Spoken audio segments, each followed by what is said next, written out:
Wasn't that the road up to Camp Crystal Lake back there? Like scary movies. Uh-huh. I want to play a game. You just can't keep a good guy down. I like to dissect girls. Did you know I'm utterly insane? I saw the boogeyman. I saw him outside. We all go a little mad sometimes. Prime time, bitch.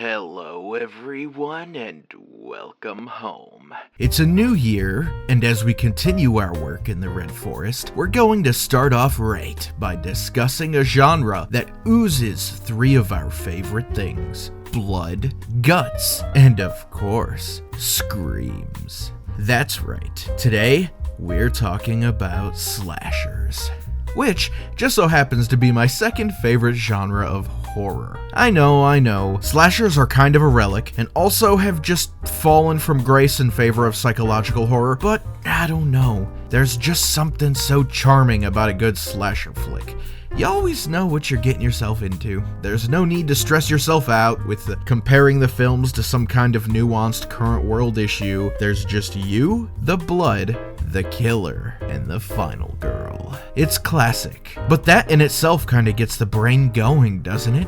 Exactly how classic is it? Well, the slasher genre owes much of its origins to Alfred Hitchcock's Psycho, released way back in 1960. While Hitchcock's film technically isn't a slasher in the modern sense, it set many of the genre's key foundations. Psycho tells the story of Norman Bates, a disturbed motel owner whose secret identity emerges as he commits several brutal murders, including one of the most infamous, the iconic shower scene, where the protagonist Marion Crane is stabbed to death in such a way that you'd think it inspired every prison shanking known to man. Seriously, not only was she stabbed like 17 times, but this death scene shattered the conventions of the time by killing off the apparent heroine so early on in the film. It also introduced a new kind of horror to audiences. It was just so psychological and personal. It was grounded in real-world terror rather than supernatural entities. The film's voyeuristic elements, where the audience basically becomes complicit in the killer's actions, almost as if you're the silent accomplice, laid the groundwork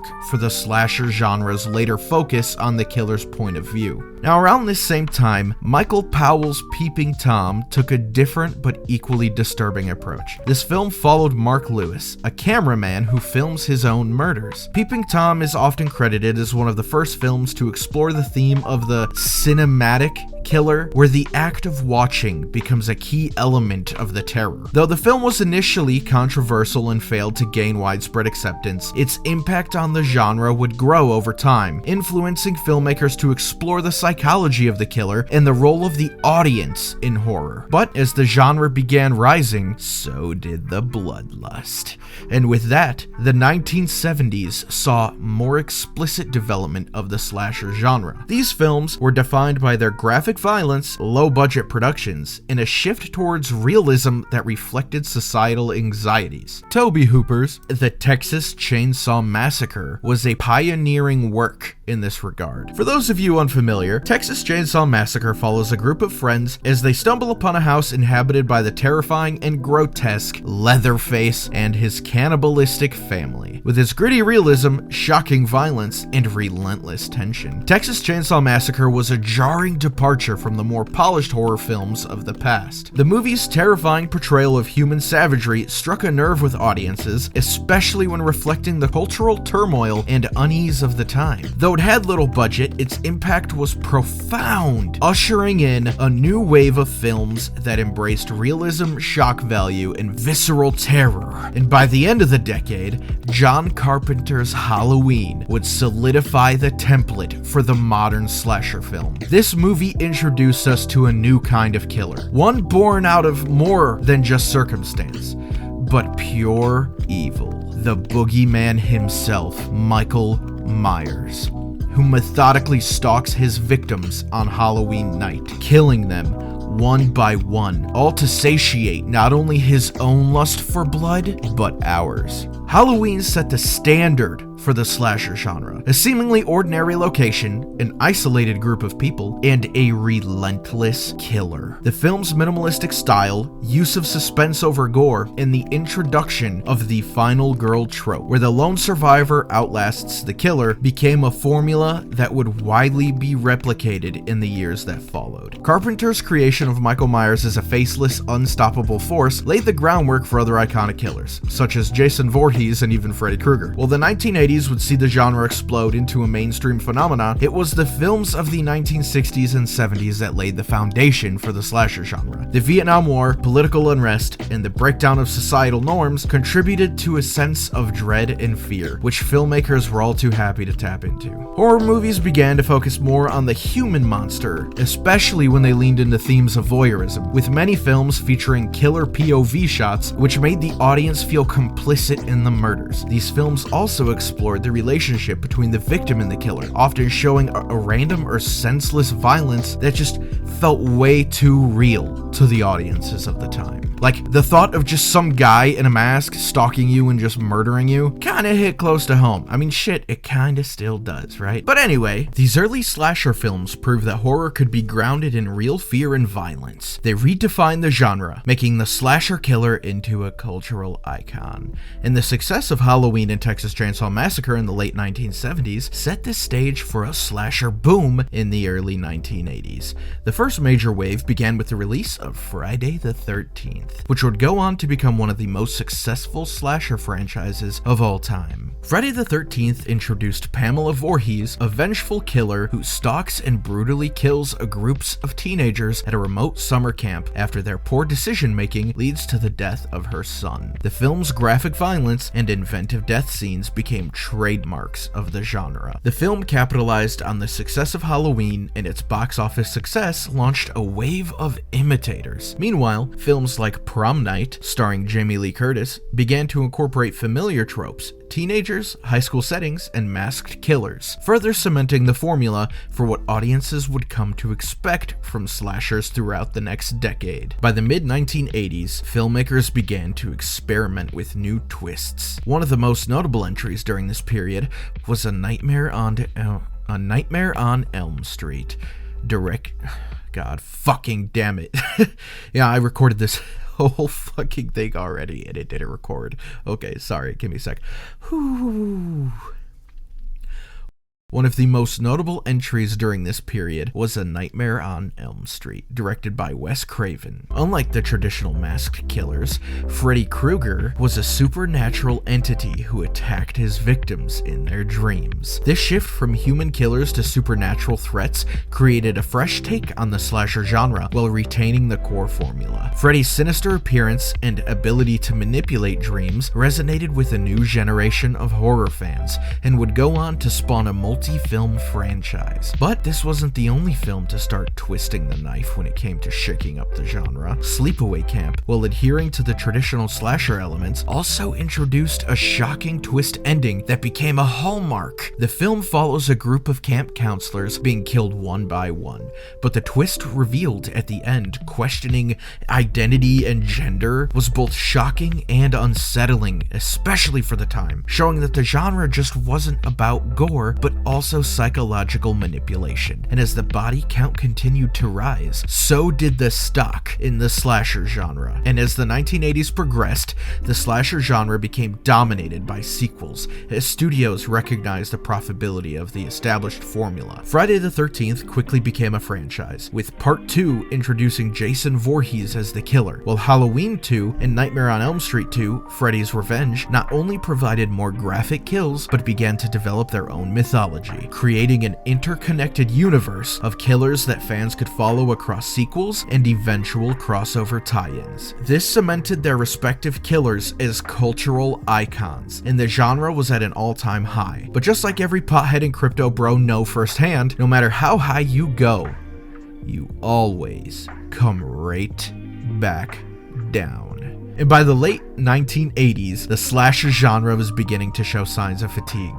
The formula, while still successful, was becoming repetitive. Sequels were shipped out faster than Big Macs, and audiences started to become less interested in traditional slasher tropes. Despite this eventual decline of the genre in the late 80s, it still left an undeniable mark on horror cinema, and became ingrained in the fabric of horror films that followed, from both mainstream and independent filmmakers. So I think it's safe to assume that we can agree that the 1980s were no doubt the golden years for the slasher genre. The era was marked by iconic killers, gory death scenes, and ever-growing franchise culture. But as the 1990s rolled in, the slasher genre entered a new phase. The films that defined the 80s were losing momentum, and audiences were craving something fresh. In response, the genre would evolve. With new twists, humor, and the emergence of meta-horror, Friday the 13th Part 6, The New Blood, for example, Part 6 is 7. Fuck!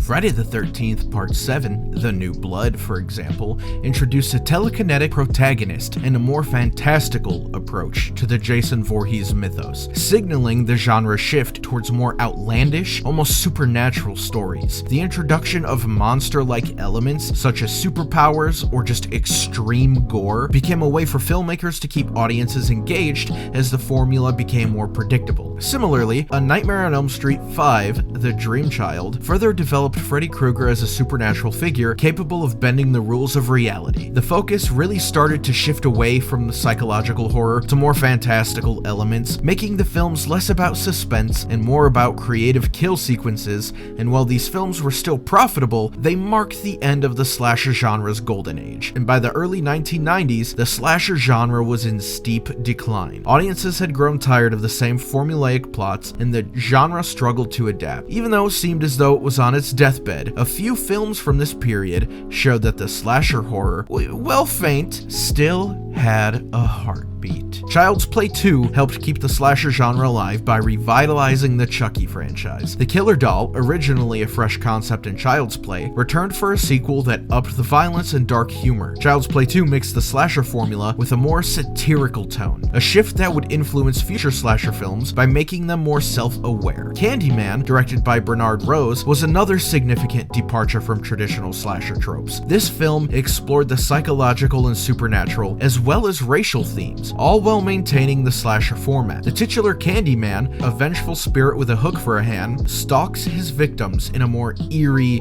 atmospheric way than the slasher icons of the past, blending folklore with urban legends to create a more sophisticated slasher villain. And this one actually hit close to home, as my dad was working as an electrician and doing jobs in Cabrini Green at the time.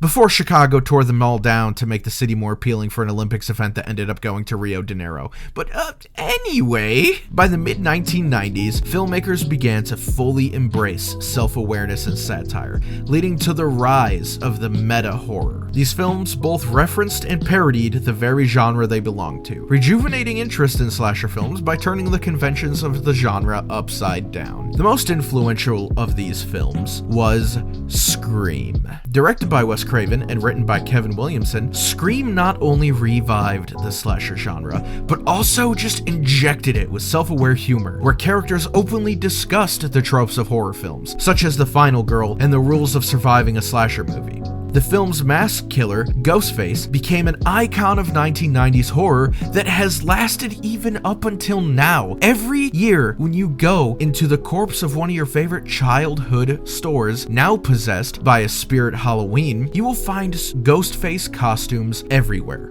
Every single time, no matter what. But anyway, the film's meta nature was a breath of fresh air, revitalizing interest in the genre. Scream turned the slasher mold on its head, making fun of its own cliches while still delivering scares and inventive death scenes. This postmodern approach attracted a new generation of horror fans and established a new template for slasher films in the 90s, with a mix of humor, suspense, and bloodshed. The success of Scream led to a resurgence of slasher films, including I Know What You Did Last Summer and Urban Legend. These films capitalized on the success of Scream, blending horror with teen drama and mystery. Following on its own success, Scream 2 continued the story of the first film, while expanding the meta-commentary as characters found themselves once again in a slasher movie scenario. And while Scream had reignited interest in the genre, the flood of similar films just left viewers feeling so bored.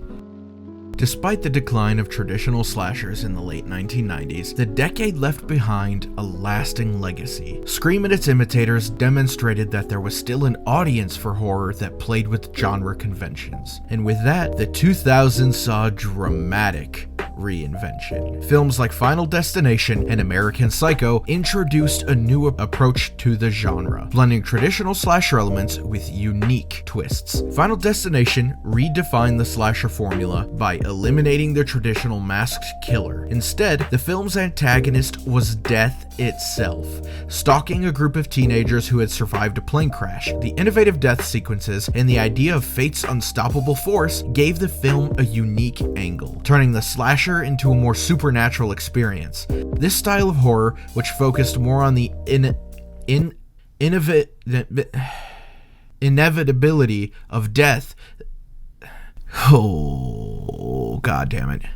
This style of horror, which focused more on the inevitability of death than on a specific killer, became a major part of 2000s horror. Meanwhile, American Psycho introduced a more psychological and satirical approach to the slasher. While it wasn't a traditional slasher film, the movie's portrayal of Patrick Bateman, a successful yet deranged killer, echoed the genre's focus on disturbing violence, but with a more character-driven and societal critique. The film's dark humor combined with its brutal violence, and choosing to leave the film's events up to audience interpretation became an iconic part of the new wave of horror. By the mid-2000s, a darker and more graphic subgenre emerged, the torture porn phase. This period marked a very sharp pivot in horror, where films focused on graphic violence and psychological terror than on traditional slasher tropes. Films such as Saw, directed by James Wan, became a defining film of this subgenre. The film's antagonist, Jigsaw, wasn't a traditional slasher killer, but a mastermind who forced his victims into deadly traps. Saw emphasized psychological manipulation, drawing audiences into the twisted morality behind Jigsaw's decisions, while still showcasing extreme levels of gore. The film's success led to a multi-film franchise,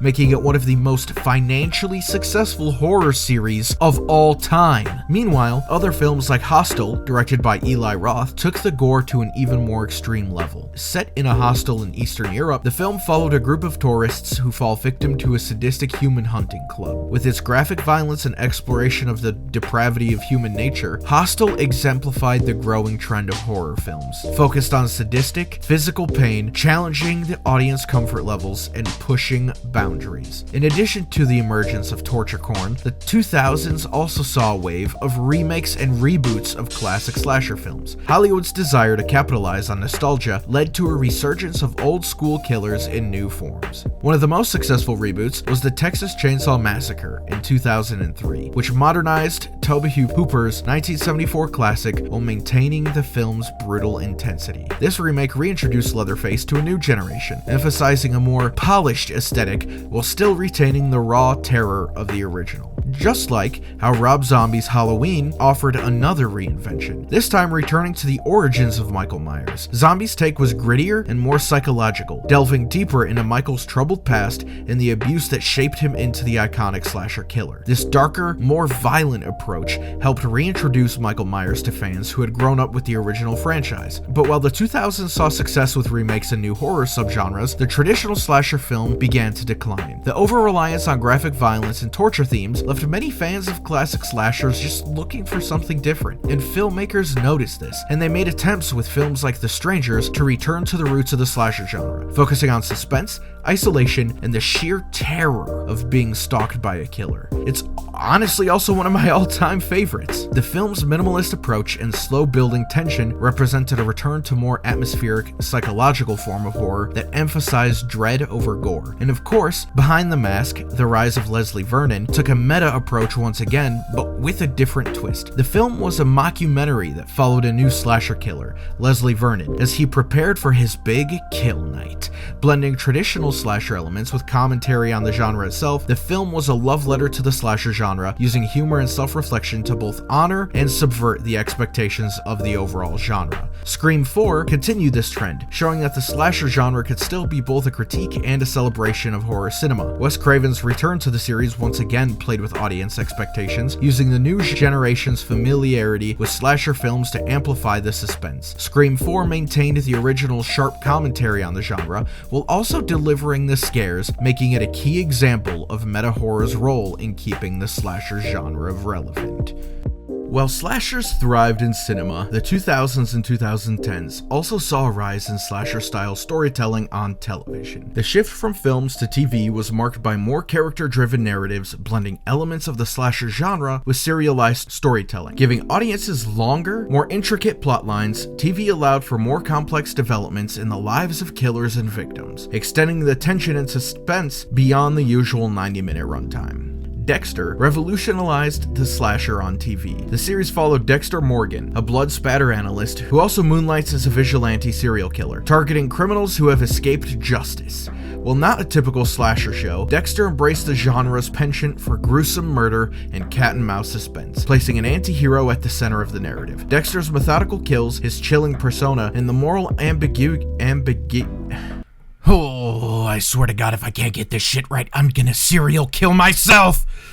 Okay. Ambiguity he navigated made the show a fascinating extension of slasher tropes. Similarly, The Following explored a dark psychological chase between an FBI agent and a charismatic serial killer who builds a cult of followers. The series focused on the idea of the slasher as part of a larger network of terror, illustrating how the genre could shift from one killer to a web of danger and terror. The show delved into the psychology of killers and the obsession with violence, drawing from classic slasher inspirations but adding a modern TV-driven complexity. The 2010s brought a wave of new slasher-inspired TV shows that took the genre's familiar tropes and added fresh takes. One of the most notable was Scream, the TV series. Inspired by the iconic movie franchise, the show introduced a new generation of characters and a new version of the Ghostface killer. Although it wasn't an exact replica of the Scream films, the TV series blended traditional slasher thrills with a focus on teen drama, exploring the victims' lives and their relationships as they tried to outsmart the masked killer. Another standout of the 2010s was American Horror Story, particularly its first season, Murder House. The show blended gothic horror with slasher elements, following a family living in a house filled with the vengeful spirits of previous residents. The season was filled with violent killings, masked figures, and escalating tension, showcasing how the slasher genre could be adapted to a supernatural setting. The series' ability to combine various horror genres, including slasher, elevated it to a cultural phenomenon,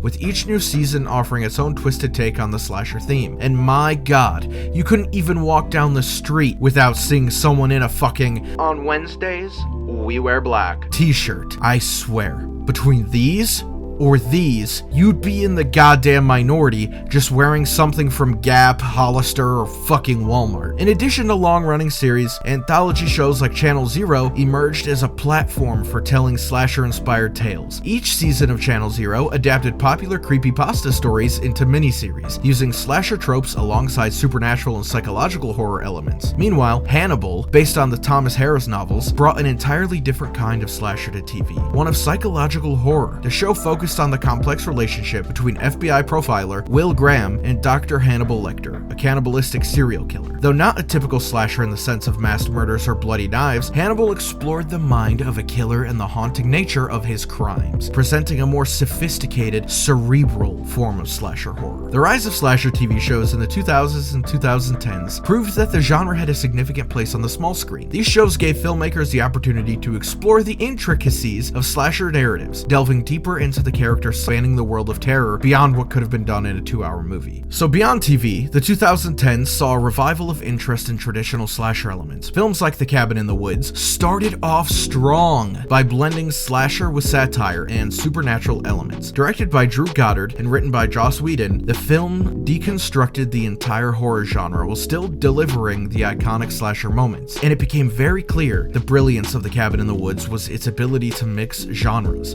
It took the standard classic slasher, oh god, motherfucking bitch. Okay. It took the standard slasher setup, teens trapped in a remote location and stalked by a killer, and added layers of mystery and dark humor. But it wasn't just a parody, it also paid homage to the genre's roots while exploring what makes slasher films and horror films in general work. Meanwhile, You're Next reinvigorated the home invasion subgenre. The film followed a family that was brutally attacked by masked killers, only for the final girl to turn the tables. You're Next not only featured a strong, capable heroine, but also made the killer's plans and motives part of the suspense, demonstrating a savvy mix of slasher conventions with modern horror sensibilities. As the 2010s progressed, the slasher genre, much like a fucking Pokemon, began to evolve once again, with a shift towards psychological horror. It Follows and The Babadook were among the standout films that redefined what horror could be. While these films weren't strictly slashers, they revived many of the genre's elements, focusing on stalking, creeping dread, and strong, complex, final girls. It Follows introduced a supernatural creature that relentlessly stalks its victims, a chilling metaphor for impending doom and sexually transmitted diseases. So wrap it before you tap it. Its slow burn tension and atmosphere-driven storytelling echoed the best elements of classic slashers while adding an unsettling new layer of meaning and fear. Similarly, The Babadook took a psychological approach, focusing on grief, the manifestation of personal demons, and motherhood. While the film wasn't a traditional slasher by any means, its themes of fear and personal trauma closely mirrored the slasher genre's ability to explore human vulnerability and terror. In the late 2010s, slasher films decided once again to dip the tip of its knife back into reboots, with movies like Halloween 2018, which was one of the most successful slasher revivals, bringing back Jamie Lee Curtis as Laurie Strode, a survivor who faces Michael Myers once again, but this time with more depth and complexity. The 2018 Halloween embraced the original film's tension and horror, but with modern sensibilities that made it a cultural moment. The success of Halloween demonstrated that the slasher genre still had the power to capture audiences, proving that even classic characters could be revitalized with a fresh perspective and a grounded story. In contrast, Happy Death Day offered a lighter take on the slasher. Mixing time loop concepts with the genre's familiar conventions, the film followed a college student who repeatedly relives the day of her murder, allowing for both a playful and deadly examination of the typical slasher formula. This unique spin on the genre made Happy Death Day a fresh and entertaining entry into the slasher pantheon. The slasher genre of the 2000s and 2010s was marked by a continuous evolution, from the rebirth of classic killers and the remakes to the rise of meta-horror and subversive genre-bending films. As we move through the 2020s,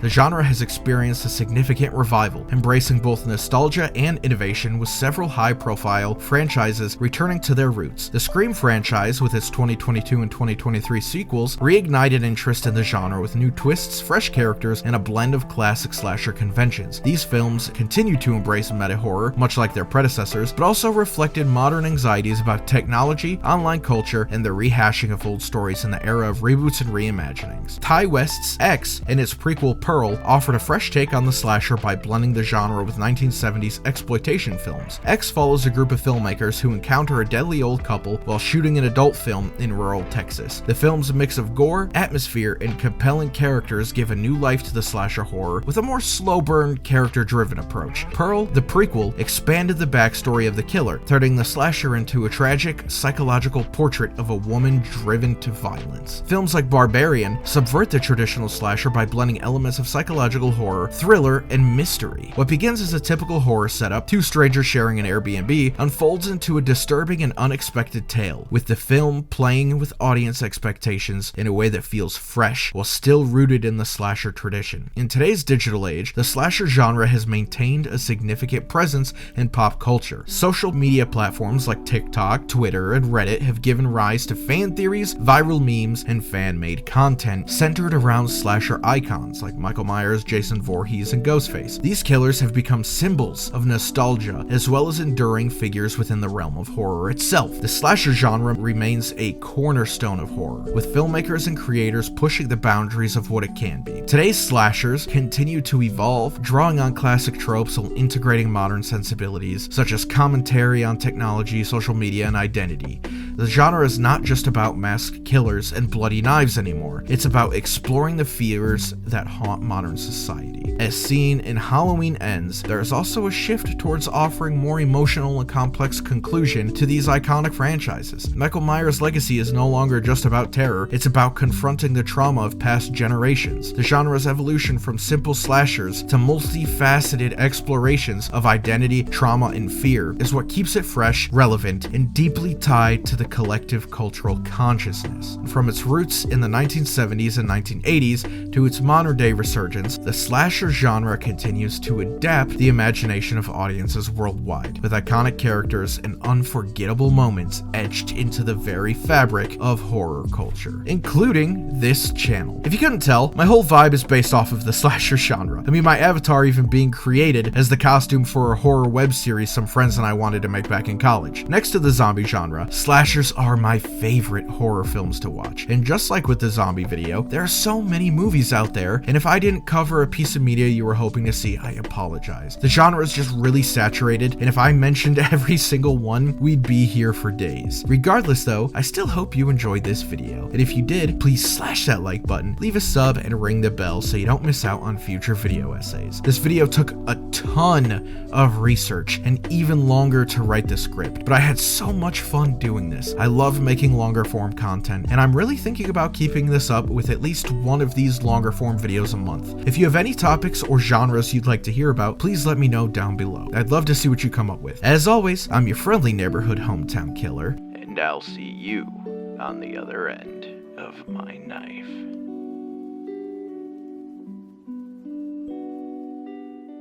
And yes, I know there are a couple of you that are going to be in my comments about Terrifier this. Listen, yes, great for the slasher genre, but it kind of deserves its own video, don't you think? So stop typing that hate comment and shove it up your dick hole. Thanks, bye.